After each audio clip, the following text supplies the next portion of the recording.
Page 27, Miserable Mary. Well, that sounds like fun. I just go through the routine for learning a piece of music, and I generally that takes me through everything so I can work on whatever I need to work on as I go through the routine. I look it over, it's 3 lines of music. Now it's longer than that because of the repeat signs. I'll come back to the repeat signs later. It's just 3 lines of music to learn. They got treble and bass clef signs again. 4/4 time signature now. I see whole notes, half notes, and quarter notes, and a bunch of flat signs everywhere. Oh, there's a dotted half note also. Well, that'll be fun. Take it one hand at a time, make sure I know what each hand is doing, starting with the right hand. Now, the right hand doesn't play on the first line. It starts on the second with 5th finger on G. That puts the hand here. You don't need any of these other finger numbers. Read the notes, not the finger numbers. So I'm in this position. And when I get to the E flats, I'm simply going to take 3rd finger from the E to the E flat. And you want to get to where you can feel where that black key is without looking at the keyboard eventually. So I'm going to 1, 2, 3, 4, 1, 2, 1, 2. That's an F sharp. 4th finger's on F, so I do the 2, 3, 4. Oh, this sounds wonderful. No wonder she's miserable. Okay, that's the right hand. Let's see what's going on the left hand. We got these chords again. Well, just work them out one at a time. Remember, spell out the chord. You start with the bottom note, and then take each note one at a time until you get the chord figured out. Here we have a C, little finger, and a G here. That puts us in C position. You don't need these other finger numbers. We need to read the notes, not the finger numbers. And I'm going to lower the whole hand down now. Don't hold the hand still and try and use the fingers. Lower the whole hand, gently drop your weight into it. 2, 3, 4. Now we have a D and an F together. And then we go back to the C and G and try and connect them if you can. So again, 1, 2, 3, 4. 2, 3, 4. And you think, I can't connect those. That's just strange. I have to lift it up. Let's talk about the technique then. I use a controlled weight drop to push the keys down. So I'm simply lowering the hand down, letting the gravity do the work on these notes. And when I want to connect them, I'm lifting the wrist a little bit. I'm holding the note down, I'm lifting the wrist, and as I do that, I'm lifting the weight a little bit. See, it takes no weight at all to hold a key down. Once it's down, you can keep it down with no effort at all. So I'm lifting the weight a little bit, but I'm holding the notes down, and as I lower the weight, I lower the wrist, and as I do that, I simply switch the fingers. So I'm here to start with. I get the other fingers ready to go. I'll exaggerate it so you can see it better come up, and then as I lower the wrist, I'm simply lowering the weight, changing the weight to these fingers. Again, I'm just doing this each time. It's a very small motion. Eventually get to where you can hardly see it at all, but that's what's happening. I'm changing weight from these fingers to these fingers, because I can change weight from any fingers to any fingers. It's easy to do. To here. I'm just changing weight. You have a problem there? Just do one note at a time. Go here to here. But don't roll it like we do on a single note. No, here you're going up and down on that. But as you come down, you switch fingers. Same thing here. Get that feeling of that, and then try them together. Important. We should be doing this in both hands. You pick anything, it doesn't matter where you are. I can come here, but I come up here because I got a big belly and this is more comfortable from here.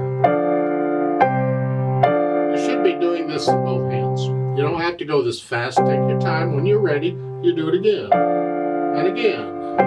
You can spend some time on this. It comes. Be patient. It will come. And then in the last measure, you have the E flat just come down. And then the next line, you C and G again, and connect them.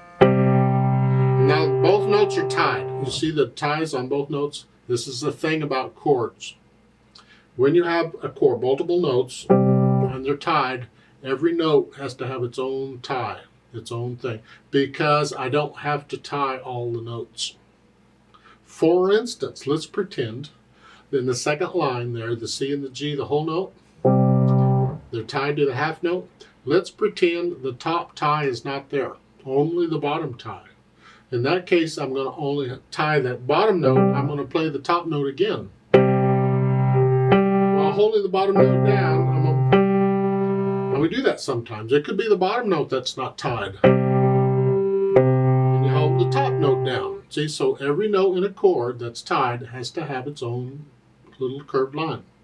Here they're both tied. And then the E flat, 2, 3. Here, okay. And once I have that, I attempt to put the hands together. Well, the first line's just left hand, so let's go to the second line. We're here. And the left hand's tied. Now we got here, and here, 2, 3.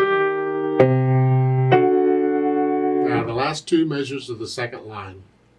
Rhythm, look out. 1, 2, 3, 4. Just work out the rhythm carefully. And for the most part, that's it. That's the piece. The left hand's very similar to the second, except at the end, and you can get the end, I'm sure. I got faith in you. Now, once I have the hands working together, then I go back over it slowly and carefully and get rid of the hesitations. Once I can do that, I think about the articulation. Here, the first line, they don't give you any. Go ahead and just connect them. Here, they do give you the phrasing, but you have to lift up for the rest anyway. So basically, you're connecting the piece.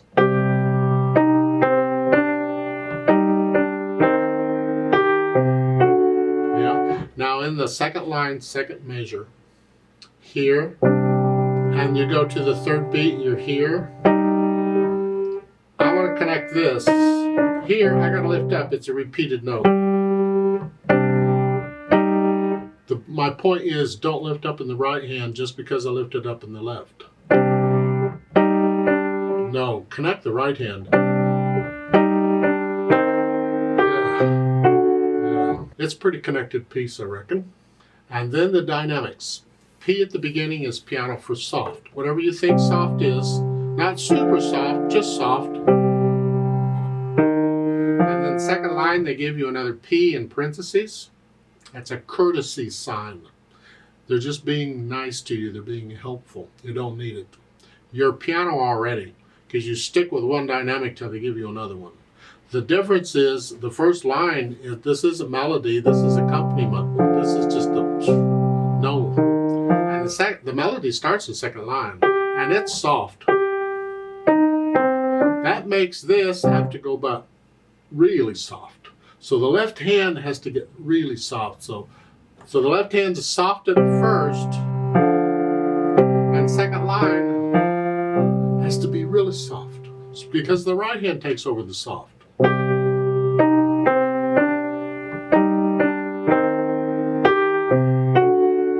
Yeah, and the whole piece is soft. So she's being miserable softly. That's nice. Speed, sadly, whatever sad is it's not going to be a party piece, I reckon. It's a sad piece. You have repeat signs. You see the reverse repeat sign at the beginning of the second line. So when you repeat it from the end, you only go back and repeat the last two lines. The first line is what we call an introduction. It kind of introduces, sets the mode, the mood, the harmony. You kind of get an idea what's coming, but the piece really starts in the second line.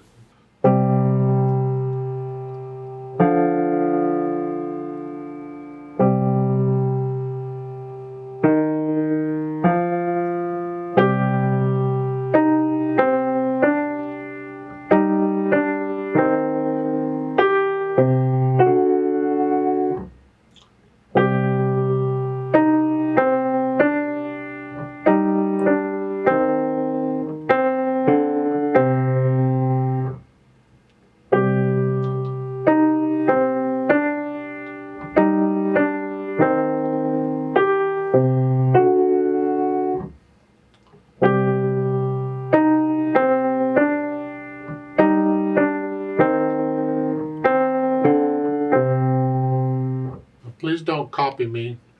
You don't have to take it at that speed. You can do a little more with the dynamics if you feel it getting a little louder. Remember the natural accents? 1, 2, 3, 4.